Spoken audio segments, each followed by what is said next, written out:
The Cat's Whiskers podcast is proudly sponsored by the Bunkers Hill Hockley. Don't miss Panthers game day offers, including Coors Light at £2.50 a pint.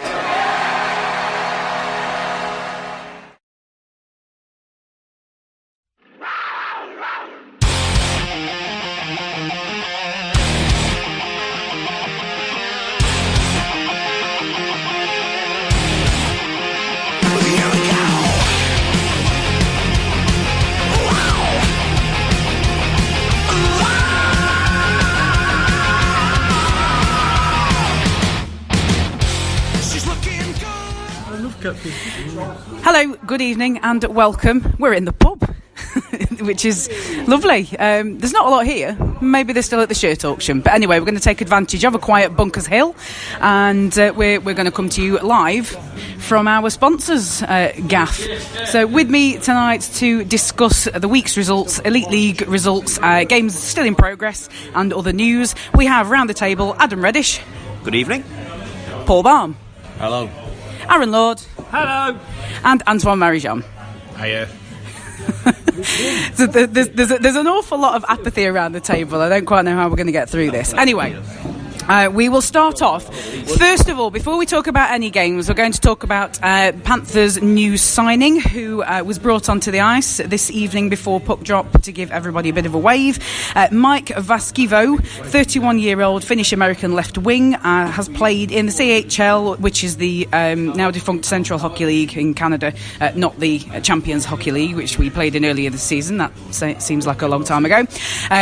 He's played in France, ECHL, Denmark, Italy, and more recently the NLB, which I believe is the Swiss League. Yes. Right, he comes to us from the French Second League, has also played in the ECHL this season, and he started late this year due to a family illness. He's recommended by Panthers alumni Matt Francis, and Nielsen says this is a signing that he's been working on for some time. Combined this season, he's played 17 games, 4 goals, 8 assists and 20 penalty minutes. So, we'll start off with the cliche question, is he what we need, Ant? Well, we've been banging on about us not scoring goals. So, in that respect, yes. Lindhagen quite easily can fit back on defence to cover that. But it's interesting that Corey says that he's been working on it for a while. So, for me, that means he's not Brisebois' replacement. He's that second player that we were on about signing when we had Pither brought in. So... yeah, it looks promising. I was just disappointed he didn't get a game tonight because, what sort of commitment's that? I mean, he's shown up at the rink and he's not got his gear on like we expect all our signings to do, as they step off a plane. I am saying that in jest, by the way. I know you can't come across on audio, so I'll just get that out of the way. Now, Ant has quite rightly said this is probably the second signing following Pither coming in that we've probably been asking for as a fan base. Before we knew that we were going to be losing Brisebois. So you'd like to think the Panthers are probably on the hunt for a defenseman, although Corey has already said that the market is pretty dry. Aaron, do you think we'll see another defenseman? No, I don't know. I think the fact that, as you just alluded to, that Corey has said that the market is quite dry for defensemen, and we have 2 players capable of playing D in Lindy and obviously Mosey. I know he's injured at the moment, but that is an option. Signing another forward, no, I can't see us bringing in a D-man, to be honest, and that is what we need. For me, I think we need I've said it for quite a while now, I think we need a stay-at-home, no nonsense. Jason Beckett, please, turn back the clock and become 5 years younger than what you are now, and we will sign you without, no doubt. I'll pay your wages, because that is what we need. I think I think it's glaringly obvious for me personally, anyway, that we are missing a no nonsense, solid, stay at home D-man. Paul, do we think that Lindhagen is probably going to stay on defence for the end of the season? I probably know what the answer is going to be. Go on, tell me then. If we don't bring anybody in, then yes, probably he probably will do. not quite sure how I feel about that, but it's looking like that's what it's going to have to be. But I mean, in what Nielsen said, right? There aren't a lot of defensemen of the sort of quality we'd be looking at out there, because like every good Panthers fan, I've spent the last 3 days on Elite Prospects trying to find somebody, and you look and they aren't necessarily there. But I do worry that if we don't replace them, then like Aaron was saying, it does make us weaker. Much as I like Lindhagen, I didn't think. I mean, he's got to adapt, but I didn't think he looked that good on defence tonight. He seemed to want to play as a forward, but behind the forwards, as it were, like as a fourth forward almost. So I think if we don't bring a defenseman in, we are going to be weaker. So, quick curveball question for you, Adam. At the moment, we have injuries in the form of Spang and Mosey, so Vaskivo will probably slot in as one of the imports dressed for the team.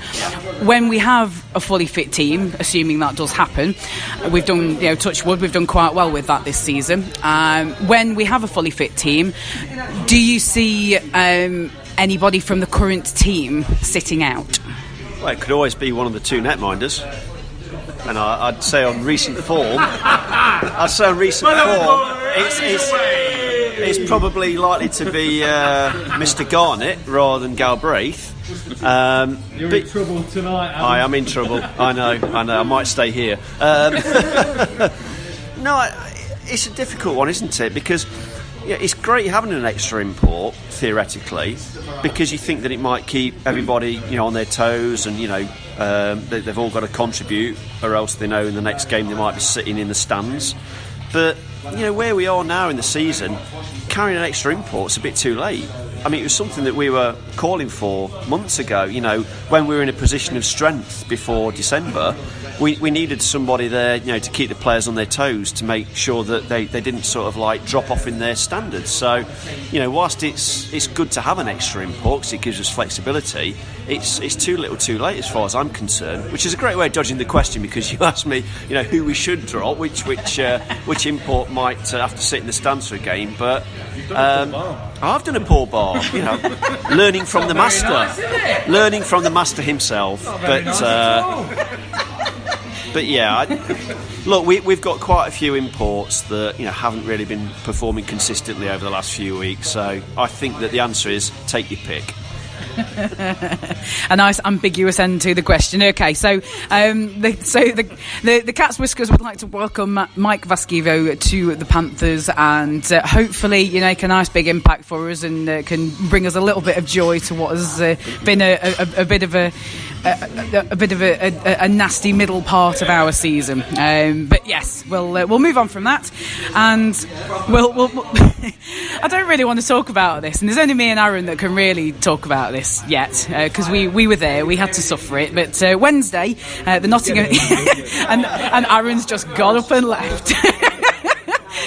Aaron, come back. I don't want to be the only one talking about this. Wednesday, the Giants were welcomed into the NIC to face the Panthers. Were they welcomed for the first leg of the Challenge Cup semi-final. Panthers fell 5-1. Panthers' lonely scorer being Mark DeLago.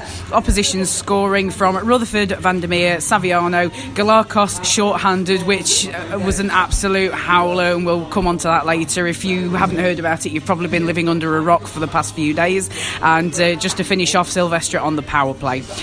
So it was a ridiculously poor performance from the Panthers. Giants showed absolutely no mercy. Aaron, you had virtually a front row seat for that, so, because you were sitting where I normally sit. I had a little bit of a buffer being up in the gods. So how was it for you? Thoroughly enjoyable, Tina. Lies. You're full of lies. No, look, it's not a great night, to be honest. We were very, very flat, which surprised me. I was surprised, because you think, and this is how weird it kind of is My girlfriend's 7-year-old lad. We had a conversation before the game, and I said, "Oh, what do you think the score's going to be?" He was like, "Giants. Giants are going to win." I said, "Why do you think that?" He was like, "Well, Panthers won the last game against them, so they're going to come for revenge." And I'm like, "No, we'll carry that on. We'll." And the little git was right. So he's a smart boy. This one, smart boy. It's nice to see he's learning from his intellectual betters, isn't it? But no, we were very, very flat, and it just surprised me in the sense of it's a semi-final of a cup that we have great history in. In the past, it's been called the Nottingham Challenge Cup, etc. Home leg, you've got to get a good result because you're going away to Belfast, which is a difficult place. A very, very good side, and we didn't turn up. But the most frustrating part of it for me was that we didn't look like we, dare I say, was that bothered about it. We just didn't look like we wanted to take a lead or take a decent result into that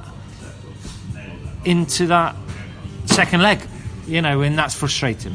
Well, I will disagree with you for one of the points that you put forward. I was sat with Jono, and I said to him at one point, because he said much the same as you, that they didn't look bothered. Yeah. I would disagree with that slightly. I think it was more that they looked lost. I think that the look on the players' faces was more of a, what the hell can we do here? It was more of a, the Giants outplayed us, and they just didn't know how to fight back. And that was disappointing. Yeah. That really. I saw the look on some of them's faces, and I think it was the line on at the time. I definitely remember Lindhagen was on. I think Sauvé was on, and I saw the look on their faces, and it just absolutely knocked me for six. I thought, they are trying. You can see that they're trying, but nothing is working, and they just don't know what to do about it. And that was really worrying for me. It's probably not the first time that we've said something like that this season, but. The responsibility of your plans and your systems and such. Now that's the coaching team. So if the coaching team don't have anything that they can tell the players, then that's even more of a worry for me. So that's the only point I would have disagreed with you on. Well, yeah, I kind of agree with what you've kind of just come back to me on in that sense. But then if to defend kind of like what I said.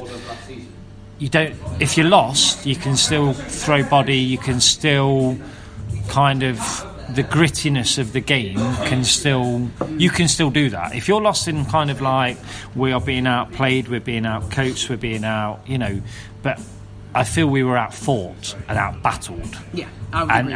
And that is something that, look, I've not played the game, but you can still go and throw a hit. You can still put everything into your shift to the point of when you come off that shift, you are blowing a gasket.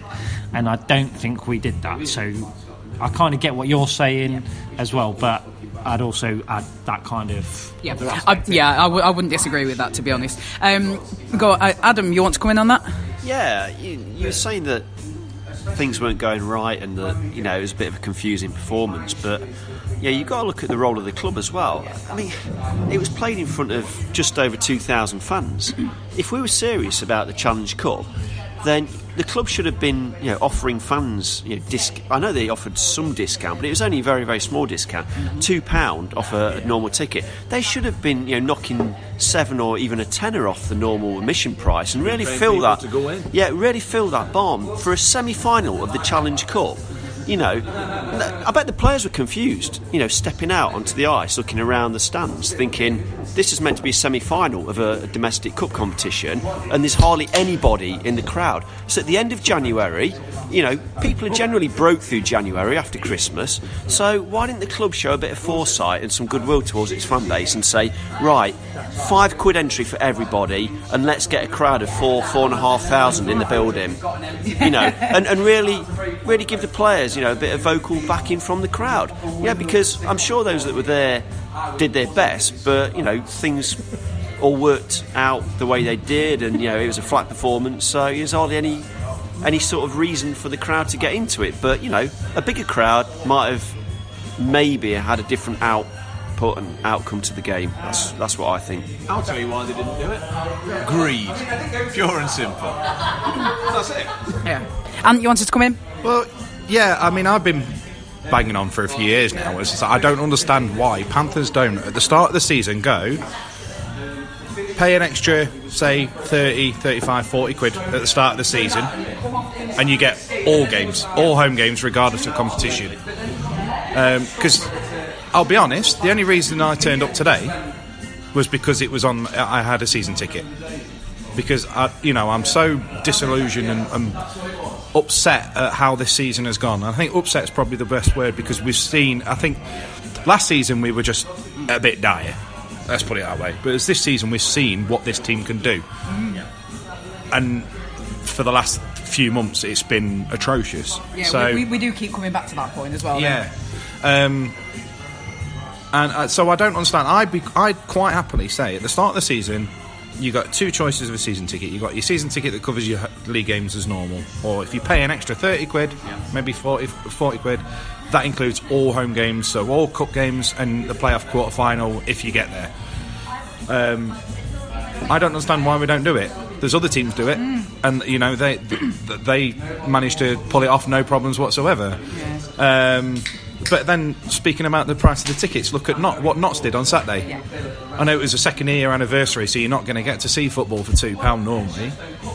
But almost 18,000 people at Meadow Lane. Yep. I mean, what makes me laugh is that I think they were classing it as a sellout, and I'm sure Meadow Lane holds 22. But so what happened to the extra 4,500? But no, that's fantastic. But how many more of them are going to then come back week after week? How many new fans have Notts made from that? Yeah. So they've taken a hit on one game, and then hopefully they'll benefit from it. Whereas what Adam said, you look back at the CHL when we played Zurich, it was £10 a ticket. The place was almost full. If not, it was classed as a sellout. Cup semi-final, you got 2/3 of the arena is completely empty. It's something's got to be looked at on that. I want to go. What's happened here? Sorry, just to give you some context, there's an NHL game on the big screen. So Washington versus Vegas, and Washington's netminder. Yeah, Washington's netminder has just had a mare. Anyway, back to Panthers. Back to Panthers. Yeah, Paul, you wanted to come in on that. Yeah, I just want to answer that the reasons they don't do any of that is greed, pure and simple. And just to put my 2 pennyworth in, the Dundee Stars have had a couple of sellouts recently, and I know they've had a big drive on trying to get more people in because their attendance is pretty woeful, frankly. And I know they've been doing some heavily discounted tickets. I think they had a kids for a £1 night, and kids included anybody under 18. So it wasn't if you're a student in Dundee, then off you go.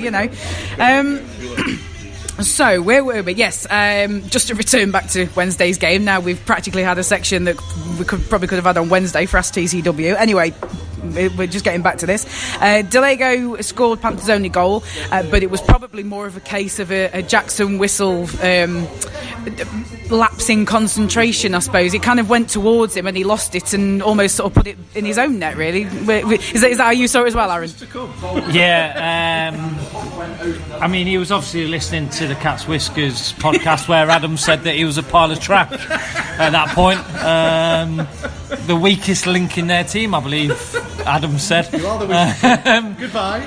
No, look, like you say, Delago got credited, but it was one of the rare mistakes that Jackson Whistle made. So, we just didn't look like scoring. Let's be honest. And the fact is, we had to rely on their netminder making a rare mistake, like I say, to allow us to get a goal on the board. But hey, that still gives us belief. Speak for yourself, Mr. Lord. I had a conversation with a couple of Giants fans via the magic of Twitter, and they're actually not confident going into the second leg because no, seriously, because what drugs are they on? Because I want some. what happened the last time Belfast took a 5-1 second leg lead? Larry Lawrence. Yeah. Well, yes. I mean, I did say... Here, the second leg was here. Yeah, I did say, well, roles were reversed, second leg we are at home, and we believed the expletive deleted out of that game. And for somehow we ended up winning the cup. But I think that's the only thing we can do now is just like #believe. Oh dear.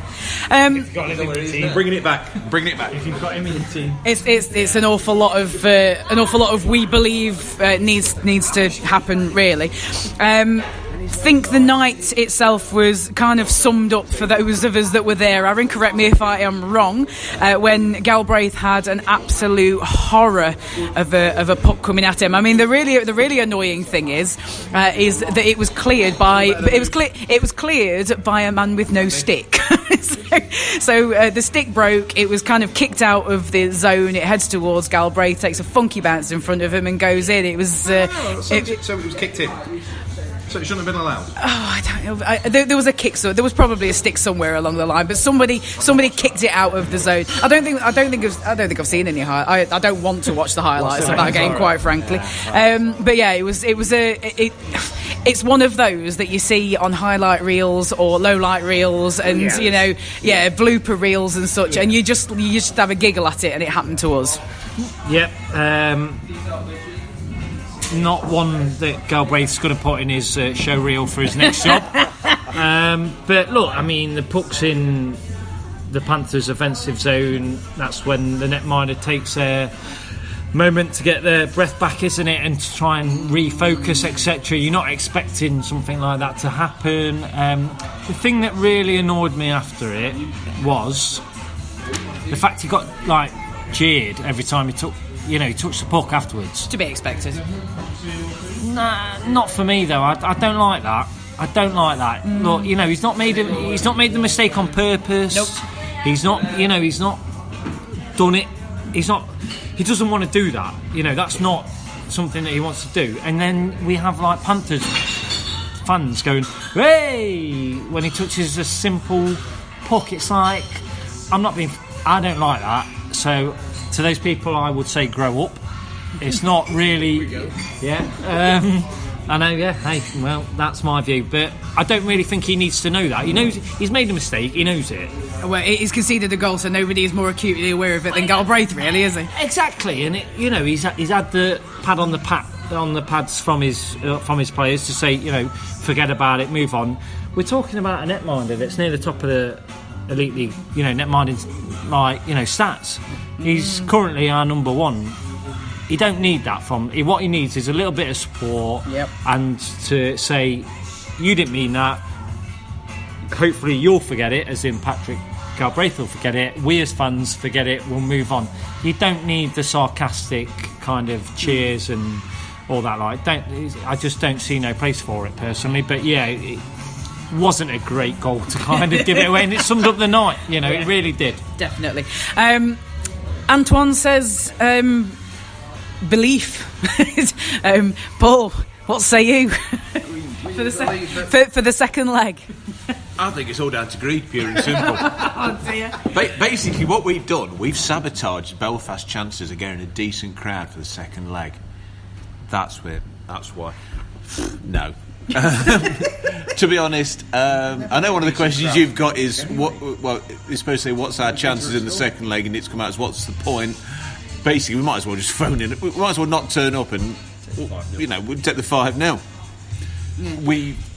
I know in the interview, Moran said, if we win every period, well, for a start, we've got to win one of them periods 2-0. And no, I'm sorry. As far as I'm concerned, the tie is over. Just as maybe a potential way forward, I suppose. We still go, obviously, in real terms, we've got to go over there and play the tie, and it would be a bad showing if we were to not do that. But surely this would be an ideal opportunity to give the likes of Gospel, Tetlow and Hazeltine some ice time. Adam? Yeah, totally agree. I've been really disappointed at the lack of ice time that Tetlow's had in recent games, with us being short on the blue line. Get Gospel in. what's the worst that could happen? Look,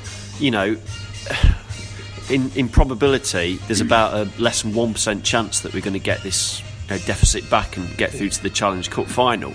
So let's experiment. Let's experiment a little bit. Let's see what the young guys can do. I don't think they'll let anyone down. They'll try hard, and it'll be good for their development. And with a few young guys on the ice, some of the senior players might actually stand up and give them a bit of help, assistance. And look, as long as we don't lose it, I think that putting the young guys on the ice will be a bonus for them. Whether it happen or not is another matter entirely, because tonight we've not seen Tetlow ice a single shift. And Hazeldine as well. Yeah. Aaron's vehemently disagreeing here, so I think Tina might be pointing her iPhone at Aaron next. Well, I think I'm going to be going around the table at this one. Well, I was just going to say, for a game we didn't want to talk about, we spent a long time talking about it. All the way through when Adam was talking, Aaron's been sort of going, no, not having that, and now I'm going to make him explain why. Well, I'll be honest, Tina, after Adam's rant there, I will never forgive, never forget that. So, no, I'm not having that. Because purely... Nottingham Forest? I'm not having that, because I can understand his reasoning, but it's 4 goals, right? I am going to be like that happy clapper, sad believer, whatever you want to call it. But it's 4 goals, right? Now, if after 20 minutes we are nowhere near competing in that tie, by all means put Gospel in. If he backs up, I don't think he will personally. I would hope that at least Tetlow goes over. I don't know whether Hazeldine will go over as well. Midweek he should do, but I'm not having it from the off, because you've conceded the tie.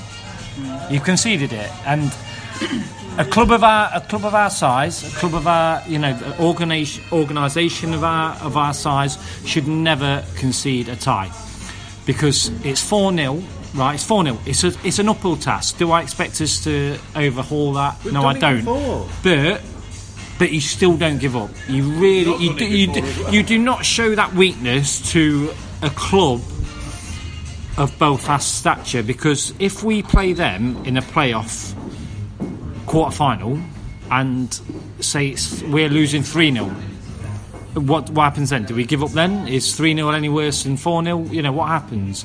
We have to show the belief that we believe, whether we do or not, realistically, whether, Corey actually deep down in his heart believes and whether the players believes, you still have to give the fan base the belief that they are going to go and do it, that they believe they can go and do it. Now, it's then up to themselves to go and do it. But if after 20 minutes we're, Belfast are winning 2-1, fine, chuck Gospel in if he's backing up, give Tetlow shifts, etc. I don't agree with the sense of going over there believing that we're out of the tie already. I really don't believe in that. All I would say in response to that, and I do agree with Aaron to a degree, but those senior players didn't exactly help us into a good position of strength in that semi-final on Wednesday. So, and they've let us down, the players, repeatedly. Well, I wasn't there, thankfully. But the players... Yeah, we had to sit through that. Sorry, guys. But the players have sort of let us down repeatedly since December. So, I don't see any problem with chucking young guys into the game at this point, because, it acts as a bit of a kick up the backside for those senior imports that have been underperforming. I know what you're saying, Aaron, right from the start. What I'm saying is, look, those senior players performed like they did in that game. Yeah. You give them 20 minutes to go and show that isn't what they do. True. Now, if after those 20 minutes they don't do that, you go, well, you haven't performed for 80 you're minutes. Sit on the bench. So you are now going to sit on the. And we're going to let some young guys have some. You know what? If we as a club, after those 20 minutes, and we've played our full roster as we should, and we're losing 2-0, 3-0, then do you know what? Sit those players, play the youngsters, play Gospel, and go right. because you know they're going to try their best. Might not be good enough, and we might end up 6-0, 7-0 losers. But then make those senior players watch that. But don't go with the theory that we've already out of the tie, because otherwise, what is the point? People have come back from, as Ant says, we have come back from that deficit before with what some players, not some players, some people would say was a worse team than what this team is. So, you've got to go out there with the belief that we are going to get back into it. Take it 4 goals. You're going to need more than 1 goal per period, just to say. But you've still got a chance to take it to overtime. And what happens after that, nobody knows. But don't give up. Well, it's not only that, you've got to show a bit of respect for the fans that are going to travel over, because there will be fans that are going to travel over for this game. I know it's midweek, I know it's probably the longest journey, but I guarantee there'll be at least 2 or 3 people there, because that's what happens. There's some insane people that decide to travel over midweek. I mean, I'd love to travel over to Belfast regardless, but hey-ho, if I could afford it. But so yeah, you've got to show the respect for the fans more than anything, above and beyond anything else. However, it's the badge that's on the front of the shirt. It's not about the names on the back. It's about the badge that's on the front of your shirt. Ding, ding, ding, ding, ding. Ideally, I think that is probably what we've been lacking. We've not seen enough of playing for the shirt. And I don't know why we're gesturing when we're on an audio. But when the chips are down, you show, it's about the Panthers are going to be along here without getting all sad and stuff. But the team exists whether these players are here or not. So you play for that honour of playing for this. That's the minimum requirement that you'd want on any sports team. Exactly. From any sports team is that they show the commitment, they show the passion, they show the belief to play for that club, regardless of how it turns out. If we turned up on Wednesday and you guys had watched a team down on the luck and we'd concede, we'd lost 5-1. However, each and every one of them put 110% in, which is not possible. You can only play to 100%. But they put everything on the line. That it was testicles out. Am I allowed to say that? I wanted to say balls. But I think balls is probably acceptable. But you know what I mean. They put everything on the line. They committed, and they showed that they were trying everything they could do to do that. And I don't think anybody would have walked away from that game and gone, it's another bad performance, because of at least they've shown that they want to play for the club. They want to play for the name on the front of the shirt, not the name on the back. Oh, any more cliches before we go anywhere, Adam? No, I just want to say that I do agree with Aaron, actually. No, go back on it now. No, I am. Can we have that in writing? I am, don't worry. I'll write it's alright, it's recorded, mate. It's recorded, but I will write it on the back of a beer mat for you. That's going to be my text message. No. I think that Give me your epitaph. We've got to take the young lads across there. I don't agree with you. Yeah, we've got to take the young lads across there. I think you're right. We sort of play it by ear, and if we aren't doing well after the first period, then Corey says in the locker room at the first interval, right, the game is sort of beyond reach now. There's no way we're going to get 6 goals back if we're 2 goals down after 20. You're just a good sway. No, I disagree with that, and I disagree with both of you. And I'm sorry we're carrying on for ages, but why put young players in that position where we've just basically given up on it? Exactly. No, they should be playing for merit.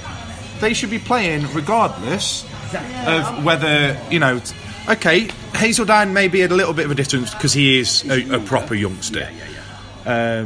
So, yes, but he should have shifted. He should have shifted tonight at 3-0 just to give him a chance to skate around and what have you. But Tetlow has shown, when we had Gagnon suspended, Tetlow's shown that he can do the job, and he played a regular shift, and he was getting praised left, right, and centre. So he should be playing from the start. I'm not saying that we should just say let's give up on the tie if we'd say 2-0 down after 20 minutes. I am struggling here, but I'm going to try and desperately dig myself out of this hole that I've... The best way you could do that is say Tina move on. Tina move on. I didn't actually think you were going to agree with that. Paul's gone off to the men's now. I was going to come to him first because he's been sat saying nothing for about half an hour. Yeah, well, yeah, go on. This can be your chance. Although having said that, no, I need you because you've just watched the highlights of Saturday's game. I've seen the highlights. Oh, that's fine. Where do you think you're going? I don't. Oh my word! Can I just say, before we get started on the actual game thing, I've got to admire the quality of those highlights that Sheffield have put out. That is the standard, minimum standard, that the Elite League and all 12 teams in the Elite League should be aiming for. That was excellent, even as far as the commentary team, who are going to be biased towards the home team. Now, obviously, I don't know, was there a webcast? Yes. Okay, there was a webcast. Yeah. So I didn't watch it, because I didn't want to pay attention. But on the highlights, I thought they were actually, pretty damn good.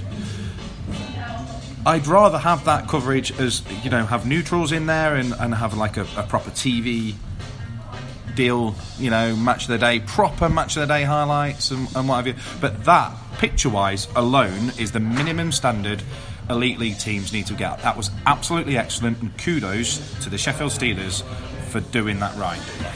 Right, so if anybody wasn't aware, we've left Wednesday behind and now we've moved on to Saturday. Yeah, we're moving on. Does Adam agree with me though? That's what I want to know. You can have that discussion after I've finished recording. You can just stop, just leave it now. Right, so Saturday, the Panthers travelled up the M1 to Sheffield to play the Steelers. It was a 5-4 loss. Panthers goals coming from Betteridge, Brown, Phillips and Mokshantsev on the power play. Steelers goals coming from Kirk, Markart, Westerling on the power play, Valdix and then Matherton on the power play with 5 seconds remaining in the game. So first of all, Paul, given current hello Paul, given current form, probably not an unexpected loss. No, not really. I mean, you can argue that. I mean, you have to wonder: is losing with 5 seconds less worse than getting shut out?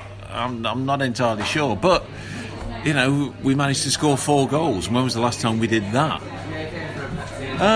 It's not what we wanted, but I was actually stood in bunkers when the score came in, and I was just like, yeah, okay.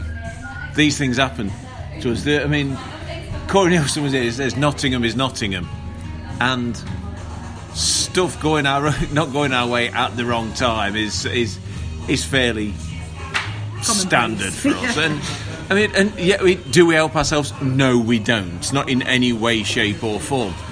But it's a bit hard to take. You're 5 seconds away from a point, really, and that that hurts. But these things happen. Yeah, I mean, not the first time that we have conceded with not a lot of time left up in Sheffield. Yeah. So a good start. I mean, when I first checked the score, it was 3-1, and I think that was possibly the most surprising thing for me, if I'm honest. The fact that we'd actually managed to get into a lead. I'm going to have to come back to you, Paul, because everybody else has vacated the table. I'm not quite sure what's going on here. It's a bit of an odd one because we couldn't hold on to a lead, and that's another thing that we don't seem to be surprised about. No, not really. I mean, it's ironic that the Ice Locker have just started selling Nottingham Panthers dog leads when we can't actually hold on to them. And anybody who has bought a Nottingham Panthers dog lead who has a dog called Fenton, we want to know about it. I think they all are, aren't they? Yeah, they're actually selling them. Yeah. They're actually selling dog leads, Aaron. Yeah. Yeah, I mean, to be honest, I looked at the thing, got the message through that we'd scored, and I thought, oh, good, we've scored. That's it. That's as far as my that was as much as I wanted, really. Just to get a goal, because after going 120 minutes plus where we didn't get a goal, we scored, and that would do me. That was the amount of expectation I'd got from that game? So yeah, I've already sort of touched on it, but a late goal from the Sheffield Steelers. Again, yes, yeah. Well, if you'd have been here at if you'd have been at the table at the beginning of this spiel, you know, then you'd have heard me. Anyway, yes, another late goal from the Sheffield Steelers has seen us come away from Sheffield Arena with 0 points, Aaron. Yes. Well, angry, frustrated, disappointed, pull your hair out, close it out, come on, do anything you can to hold on. I'm not really sure what you can say in a way, because we should never have got to that point. It should never have been the point where we're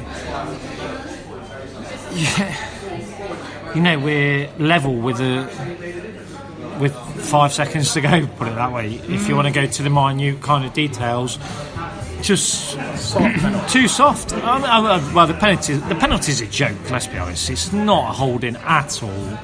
It's ridiculous. The same thing happens. It shouldn't happen. The same thing happens literally 20 seconds before. Yeah. The other way around, Matheson, and no penalty's given. But you take the call, and that's what it is, and stuff like that. So we've got to be. But he skates in far too easy. Nobody kind of tracks him. But we've lost the game, and it's disappointing, as I said. But in the instance of how he scores that goal, I'm not going to give too much kind of like criticism, etc., because I just think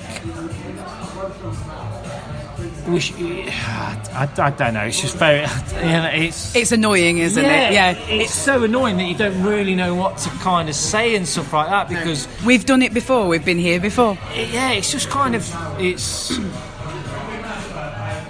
Shall I move on? Well, yeah. As Adam says, move on, Tina. Ant, I'm going to come to you on this one, because we can have a little bit of a sort of a mutual understanding of this next point. Now, Mike Garnett was pulled in favour of Galbraith after letting in 4 goals on 14 shots, and of course the Garnett haters were out in force again. Is it fair? No. The only goal for me, and this is one watching of the highlights. Literally about half an hour before we went live. The only goal for me you can be a little bit disappointed about is the one that went for his legs, which from the first shot looked like it went wide, but on the replay it looks like it went through his legs. I think defensively we were awful. There was too many giveaways. You look at a couple of those goals, we've got one defenseman going against 2 forwards after we've lost the challenge on the boards with the puck, and that's not going to help anybody. I don't care whether you've got Kiprasov or Holtby or name me some Brodeur or what have you in goal. Luongo, Dan Green or Dan Green in goal. They're not going to be helped with 3-4 players coming against him with only like 1 or 2 defensemen in front of him. So no, I think Garnett got the half end of the stick, and Corey's interview as well was a little bit eye-opening, because it was, he was saying about that whole thing. They didn't get any big saves from him. Well, I'm sorry, if your defence play like a defence is supposed to play, you don't need your goalie to make big saves. Sheffield are no big thing. Moose didn't make any big saves. Moose proved to me, based on those highlights, is an above average goalie. Sorry, Mr. Hayward, is an above average goalie. I mean, look at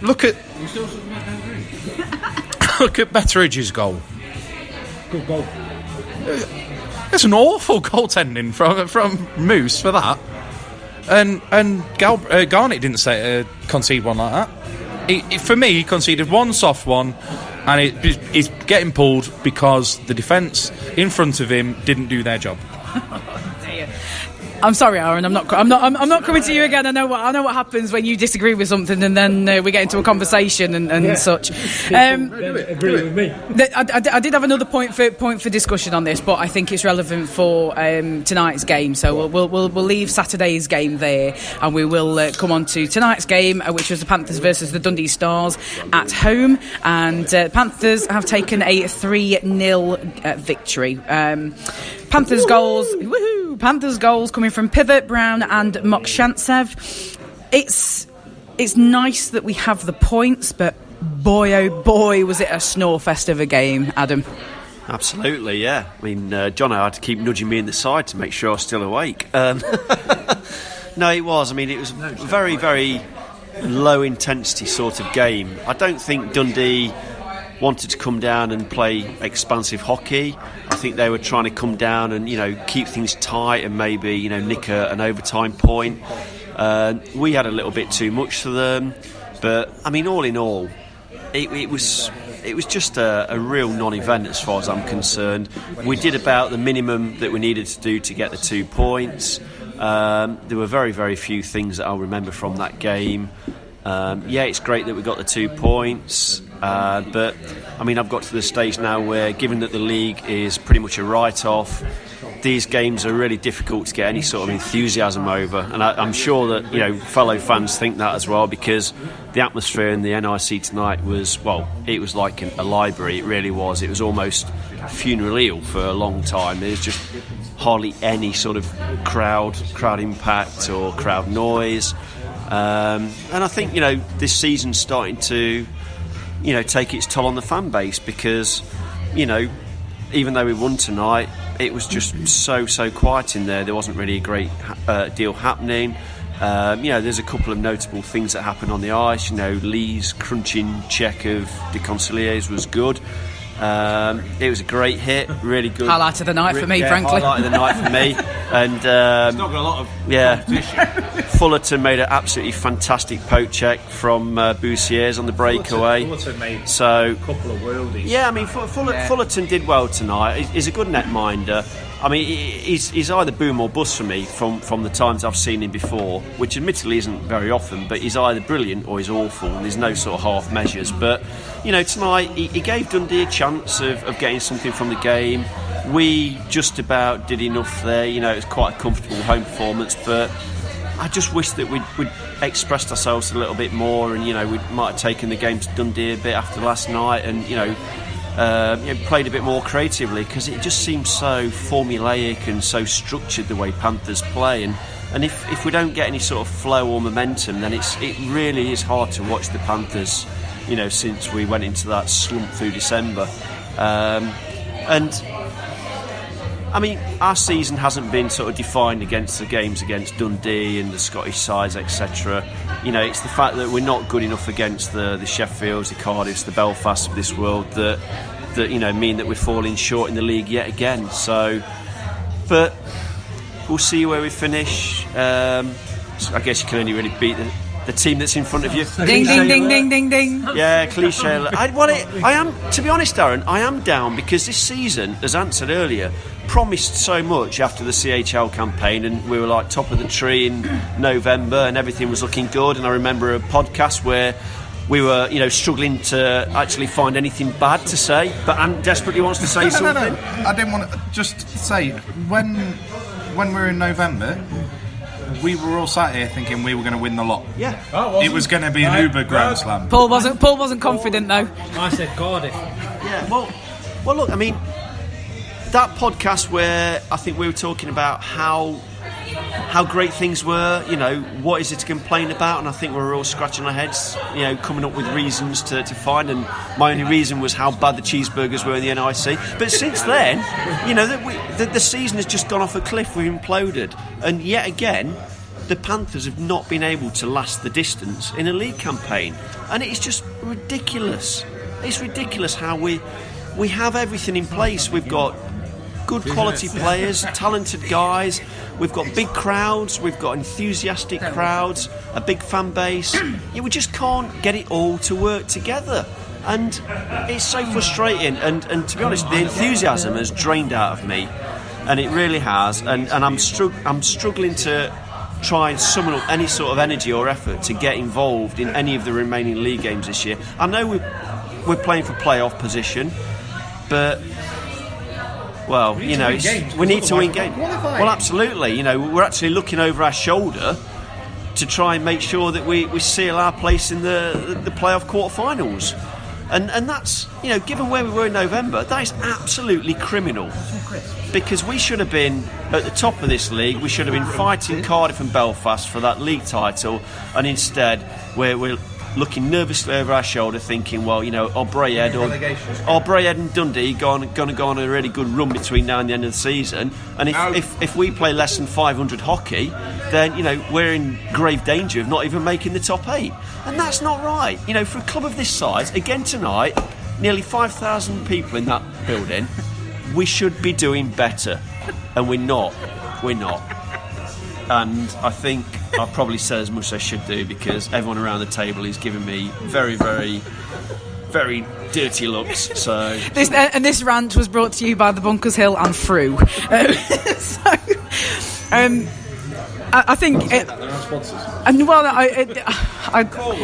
fine. It's fine. After that rant, there never will be. Well, actually, within that rant, Adam has just answered 3 points on the agenda, so I can just thank you very much. So thanks for that. I'm just kind of lost where I am. So. Just one thing I did want to put in, just my 2 penny worth to put in.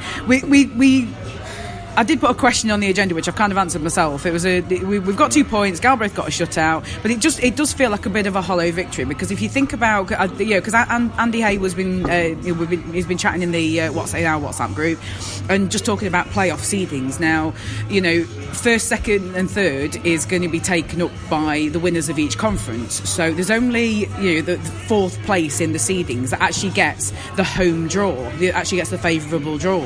So you can probably assume that it's not going to be us. So we are not going to get the home draw, as it were. So Adam's got a point. We are kind of looking over our shoulder at maybe Brayheads, maybe Dundee are going to go on a bit of a run and start pushing for seventh place, because they're in a bit of a dogfight at the bottom of the table. Eighth place is a premium. Yeah, 8th place is at a premium. Yeah. So they're all motivated for that 8th spot. But I think the victory does seem a bit. Any league victories now do seem a little bit hollow because of the unlikeliness of us getting in, the unlikeliness of us getting to 4th place and getting that favourable draw for playoffs. I think that's kind of where it feels like for me. Yeah, but just under my understanding though, but you say like first to third is sorted playoff wise. First, second, and third will be your conference winners, and then it'll go on points for fourth and beyond. It depends if Cardiff win the league and don't win the conference. Then the first 1, 2, 3, 4 are the conference winners. Well, that's even worse because that's what I was just going to say. That's even worse. You're relying, at the moment, Belfast are winning our conference, but Cardiff are winning the league. Yeah. So then it's down to 5th. Yeah. So it's worth it. So it's worth assuming that we're not actually. There's no chance of us getting a home draw. No, exactly. Yeah, exactly. Go back to kind of what you were kind of alluding to in the sense of realistically for me. These next, I think, what have we got? 18 games, something along those lines. 18 games left. I would potentially say for 10. Win the league. No, for 10 to 12 of those games, we're in no man's land. Yeah. For me. Oh yeah, I'd agree with that. It's kind of pointless games. For me, those 10 to 12 games are purely there. Of course, you want to win. Always should want to win, but also within those 10 to 12 games, when we look at the bigger picture, those games are there to pick up the confidence of 75% of our players, which currently in my eyes are near rock bottom. Really, it's to get the people that are used to scoring points like Pelini, Delargo, etc. Bussieres, for me, does need a massive confidence boost. I'm not saying he's going to score points, but he just needs a confidence boost. But they're there to get you ready then for when we're about 6 to 8 games away from the playoffs. We now turn into a playoff team, which we have done in the past, where you see a change of game, where we play a high forechecking, high energy kind of game, and then it's been successful in the past. But we are very much in no man's land for the next month, really, aren't we, to be honest? And it's purely to get the players more confidence, etc., and see where we are from there. But we are we're one of those teams that don't necessarily have much to play for at the moment. Okay. But I'd really like to know what Adam thinks on that. Adam's had enough. I agree with Aaron. What do we want to know from Paul? I want to hear from Paul. Hi, Paul. I think it's all down to greed. Dear. Mate, look, you can't go into the playoffs playing like we are at the moment, playing .50 or worse hockey. We need momentum. So, okay, we can probably take that the league is going to go now, but we need to build confidence, we need to build a string of wins, because look what happened when Belfast cantered to the league. It was the year after we won it. So they cantered to the league, and then they did absolutely nothing when it come to playoffs and Challenge Cup, because they'd won the league and they just coasted for the rest of the season. And when it came to the games that mattered, they couldn't get it up again. Yes, I did say that. We need to play now like we're playing cup. It's basically every game for me now is a cup final. It's too early for that for me. Oh dear. Paul, did you have something to say other than greed? I think it's too late for every game's a cup final, frankly. I think that moment's gone. We're in a position where, damage limitation. I don't know about damage limitation, but for us, tonight felt like a dead rubber and looked like a dead rubber. And we've called this. We've called this podcast the legend of Lazy Larry or whatever it is, and we've not actually talked about Chris Lawrence yet, which is probably entirely believable, because he did nothing tonight. I firmly believe there are 2 Chris Lawrences. One used to play Doctor Who. Yeah. Or 3 when he looks in the mirror. One is the Chris Lawrence who was working for a job, at which point he is on it, and he tries on this. Then there is also the Chris Lawrence who has got a job, and that's what we saw tonight. All right, a lot of attention was on him start of the game. This another, quite why I don't know. He was a player who either didn't want to come back to the club, or the club didn't want, and then all of a sudden the club was going, "Oh, Chris Lawrence is back." Well, make your mind up. Which is it? Is it you don't want him, he didn't want us, or we're so sad it's Chris Lawrence leaving? Mixed messages there for me. But after that, we saw the Chris Lawrence that unfortunately we saw far too often in the last 3 seasons. A player who went missing. Every time you saw him, he was coasting. I mean, you see so many people going, move your feet. Coaches want players to move their feet. Yeah. I don't think he did all night. Yeah. Seriously. Yeah, I'll be honest. I don't remember. I remember seeing. No, there's no love there. Paul doesn't know what love is. Yeah. Oh. And I never liked Foreigner. Mind you, I never liked Depeche Mode either, but there you are. It's a good job you're not the Panthers DJ. Ken, your job's safe.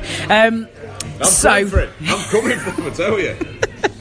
Rammstein all night. I mean, the last sort of point on tonight's game, we have already talked about it, but just a sort of a quick mention of frustration again that we had Tetlow on the bench, we had Hazeltine on the bench, and didn't use either of them, despite the fact that we are short on defence. I'm not going to open this one up again because we have already been there. But there just seems to be a little point in having them there if we're not going to use them. We've got guys who are playing tired, and when they start playing tired, they're also going to start getting injuries, regardless of what the strength and conditioning coach does. Obviously so far, touchwood again, he's been doing some good work. We've been reaping the benefits of that, but it's just not. It's not enough if guys are playing tired. No, I'm not opening this one up for discussion. We're moving on. We're moving on. Please, just a quickie. Can we have one word each? Just a quickie. Yeah, but Adams was going to be quick, and look what happened there. I promise you it's going to be. When I first started going regularly to the Panthers, young Lakovic was, he was just coming up from the ranks and what have you, and you had James Neal and those other guys. Actually, you said you were going to be quick. Okay. When they had a shift, and it was literally one shift in maybe 4 or 5, they had a little shift, they went off, the crowd came up and they were like, well done. Tonight would have killed for that. Yeah. A bit of atmosphere, create a bit of atmosphere, because like it or not, the crowd, whatever team you support, fans will always back a hometown player or a young player. And if they go on, make no mistakes, even if they're only on the ice for 15-20 seconds, they go off again, that is going to get the crowd involved. And regardless about development and what have you, I think that needs to be thought about as well. And I'll hand over to Adam, because Adam's dying to say something. Oh, for God's sake, I said I was going to move on. Aaron effectively took the words right out of my mouth there, because I've seen over years and years and years young Brits get some shifts and the crowd reacts and responds. They go out, they hustle. That was me, not Aaron. Sorry, it's Ant. I do apologise. But yeah, fans can appreciate hard work and effort. And, young guys on the ice, if they're trying hard and if they're helping the side bring the win home and get the 2 points, that's all we can ask for. And, it helps their development as well. Ant says not forget about the development, but that's a secondary issue. It's not for me, because if they go out... How I meant it. No, I know that's not how you meant it, but if they go out there and they contribute to, a game, and they feel like they've contributed to a game, that will help their development no end. Because they know that if they go out and they play responsibly on a shift, and the crowd acknowledge that, that's a template for their development, and that's a template for how they should play whenever they get the chance for any ice time in the next few games. So we've got to be seeing more of Tetlow. He's proven himself, and he's not let anyone down in the few chances that he's had on the ice. We're short on the blue line. We've got to be getting Tetlow icing more, because this kid, I think, he's good. He's big, he's sound, he's got decent hands, he's responsible. He's the sort of player that we should be building the team around, I think, over the next few years. I know he's got some way to go, and he's a bit precocious as a talent, but we still need to be thinking about, who's going to replace Steve Lee eventually, who's going to be taking the ageing Brits' places over the next few years. We have to think about, succession plans. And to see Tetlow at the end of the bench tonight, when we're 3-0 up, not getting a shift, I thought that was poor from Corey Nielsen personally. And I think that, between now and the playoffs, if we get chances where we're ahead of a side by 3 or 4 goals, we need to start introducing and integrating them into the side. These are the future. Paul? Like garlic bread. Just one thing though, to pick up what Adam said about Steve Lee. That was a hell of a check he threw tonight on the Consulis. That's the fella. It was a thing of beauty. Yeah, and that's probably what it was. Either that, or it was either that won him man of the match, or that the man of the match people wanted their picture taken with him. But yeah, one of the rare things tonight that got the crowd on their feet. Yes, I think we needed a bit of that. And despite saying I wasn't opening that up to any comment, I got a lot of comments. So you lot are killing me, quite frankly. So ordinarily at this point I would hand over to Paul for Player of the Week, but as we're in the pub, we don't know how that's going. Now, there is something I want to say, though. One of the things I want to do with Player of the Week is expand it a bit. We can add questions. So if you've got any ideas for a question of the week, send them in through the Twitter at Cats Whiskers TV, and then we can stick it on the end, and then we can use it in the show. So if you've got an idea of, a big sort of question of the week, it's got to be something that you can answer yes or no, or we can put a value on. But if you've got any ideas, let us know. To be fair, I think we've been having a few questions through that have been Ask TCW worthy over the last few weeks on the Player of the Week comments. So for me personally, I would say definitely keep those coming in. If it's a good way to submit a question. If you want to do it anonymously, we're okay with that. I mean, we might judge you a little bit, but it's fine. It's not a problem. Keep doing that. So Paul's going to get that poll up at some point. So we'll tomorrow springs tomorrow. Yeah, probably tomorrow because we're still in the pub, and we'll keep the voting open for a little while, and it will be announced on Wednesday's Ask TCW. Just pick out a few other Elite League results that have happened this week. The other Challenge Cup semi-final game was happening at the same time that Panthers were playing the Giants. The Steelers kind of romping away to a 4-goal lead as well with a 6-2 win. A couple of other results just to pick out. I mean, we're sort of getting a bit lengthy now on time, so I'm not going to go through everything. A couple of results that sort of spring off the page. The Storm absolutely thrashed the Blaze last night, 9-1, and the Giants fell in overtime to the Devils, which makes it a split weekend there. So both teams coming away with 3 points, which probably not good for the rest of the league if there were any intentions of trying to catch them up, but very good for both of those teams because they are sort of quite secure in first and second place respectively. We've got the results as they finish tonight. Other than ours, a very notable result tonight. I'm not sure if that's quite finished. That is finished, right? Manchester have beaten the Steelers 7-5. Guildford have compounded the Coventry Blazers' woes with a 7-4 victory there. And Milton Keynes have won in Edinburgh 3-0. And Braehead... 2-5. Yeah. Oh gosh, right. Still going. Oh right, okay. Still ongoing is the game in Fife. Currently 3-2 to 4-2 now to Fife. So yeah, hashtag live results for you. Couple of other bits and bobs of news. Something that we probably could have done with tonight, but the Stars and the Caps game at the DIA was interrupted by a fire alarm on Saturday. That would have been I think we would have killed. Yeah, I think we would have killed for that at one point, especially during the second period. The Capitals import exodus continues with Vorobiev and Kalashnikov's departing. News breaking on Twitter before the Caps were actually able to announce it, raising suspicion that the Caps didn't actually know. So I've seen a few whispers of that. So they put a hasty press release out saying they were looking for replacements. The fan base is the fan base is starting to turn a little bit up there. So that'll be an interesting development this season. Caps still languishing in 12th place on single-digit points. Haven't actually managed to get to double digits yet in terms of points scored. We're going for the Derby County record of the Premier League. I think they've already got it, mate. I think they've already got it. They're trying to break their own record. Can just leave that as our Edinburgh going. Well, yeah. It wouldn't be the first time that rumour had come up ever. Matt Nickerson, this was a surprise to everybody. I think he's been released from the Milton Keynes Lightning. I know, right? For what? I know. For what, Tina? Following his 20-game ban served up by the Dops banhammer. What? I'll be going to text about this. Remember, our Lord and Master will be texting us. Not good news for Milton Keynes, who have also got Kearney out for 3 games as well. Well, it doesn't matter if you free him or not. Yeah, he has been freed. That's the problem. Brendan Connolly from the Giants was banned for 2 games. I believe he was eligible to play in last night's game, so that was his ban served.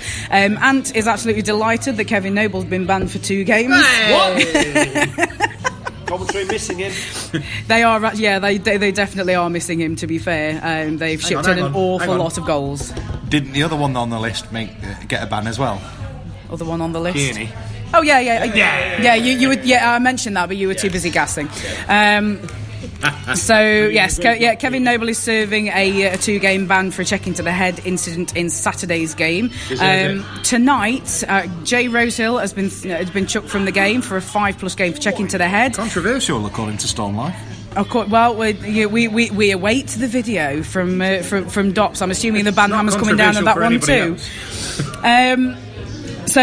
Yes, and I believe Steelers scored at least 2 goals on the resulting 5-minute major. And still lost. And Jampton also got thrown out for, I think, check to the head, which will, I'm presuming, result in a rant about how terribly Steelers are treated by Dobbs from Paul Thompson, and which, of course, he will also get away with.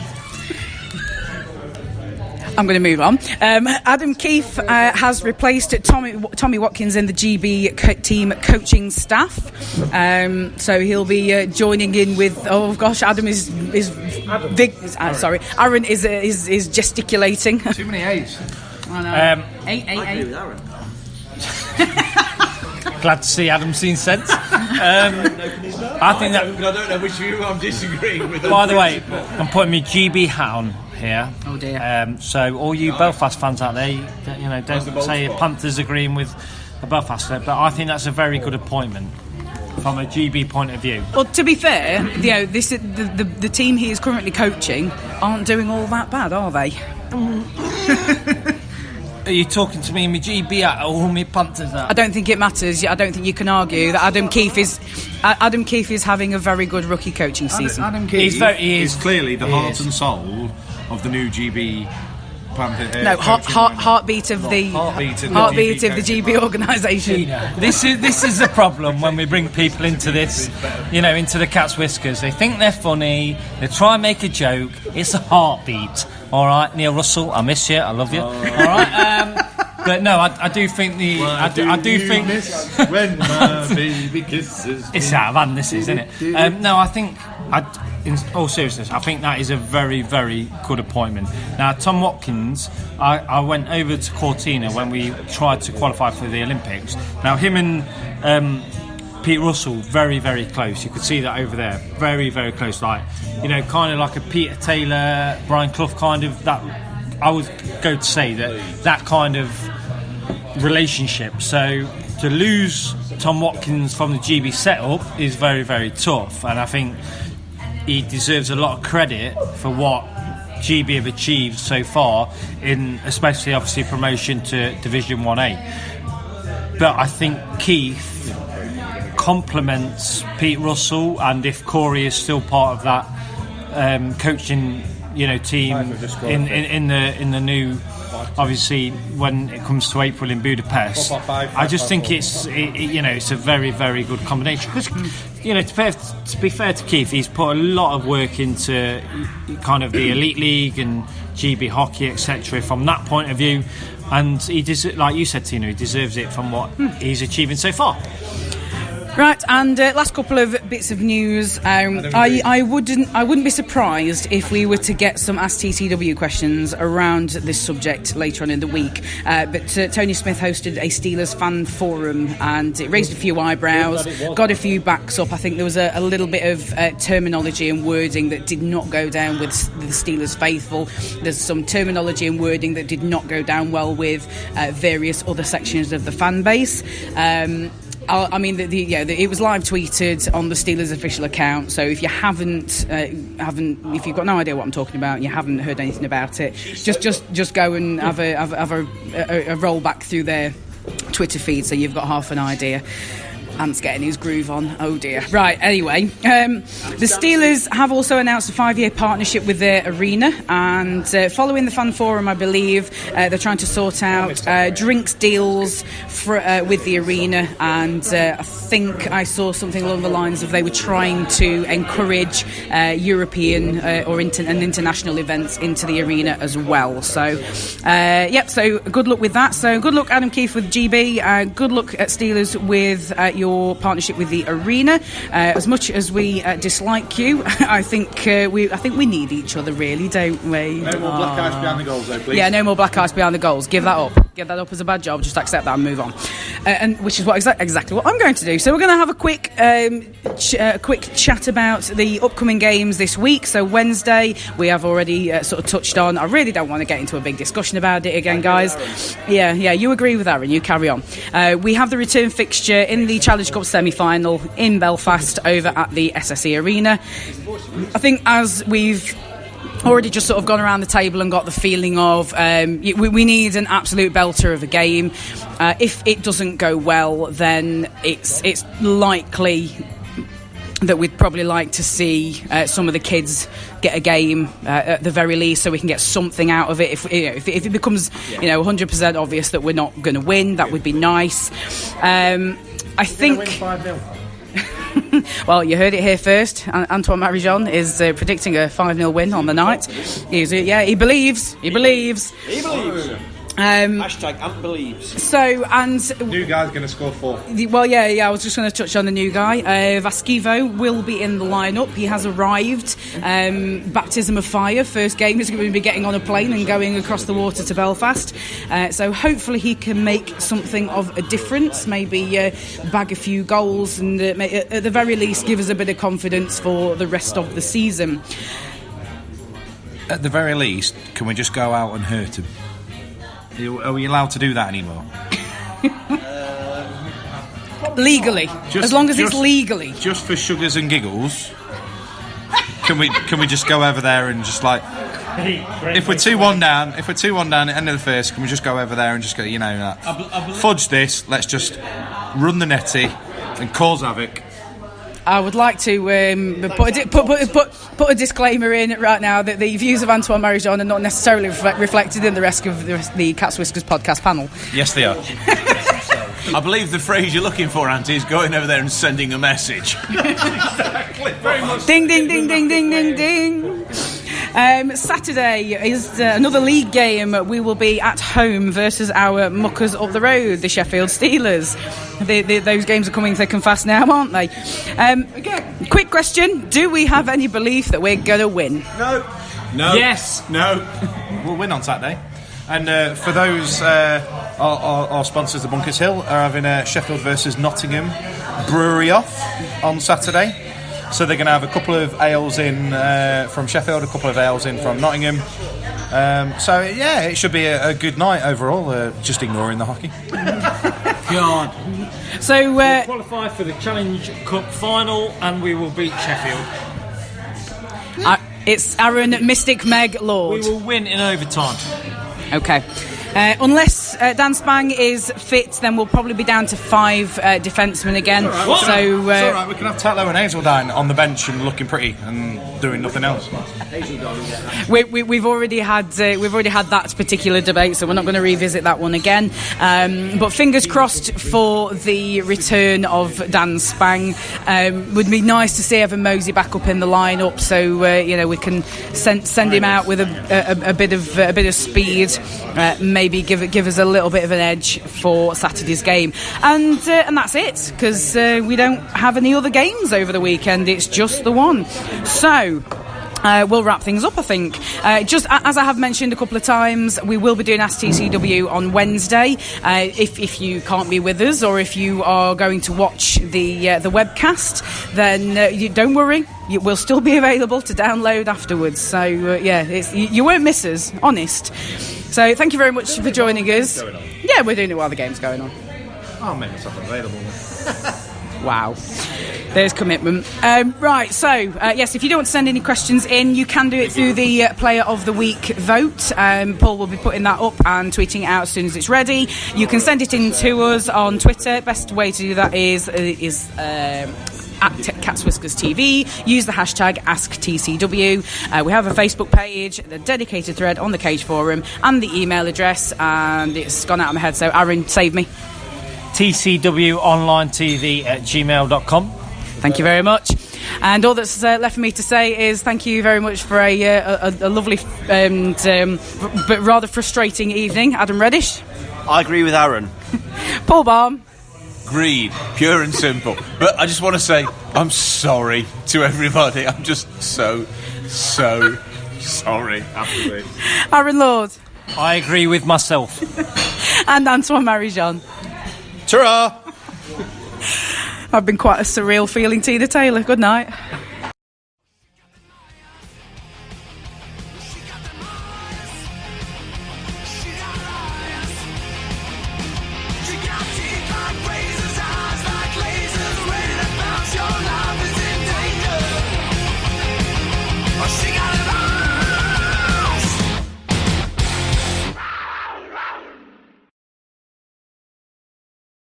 This edition of the Cat's Whiskers podcast was brought to you by the Bunkers Hill Hockley.